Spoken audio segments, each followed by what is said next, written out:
let's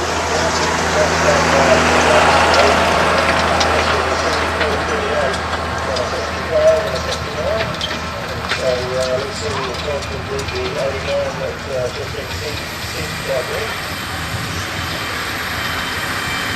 So we're going to be able to go a little bit in the half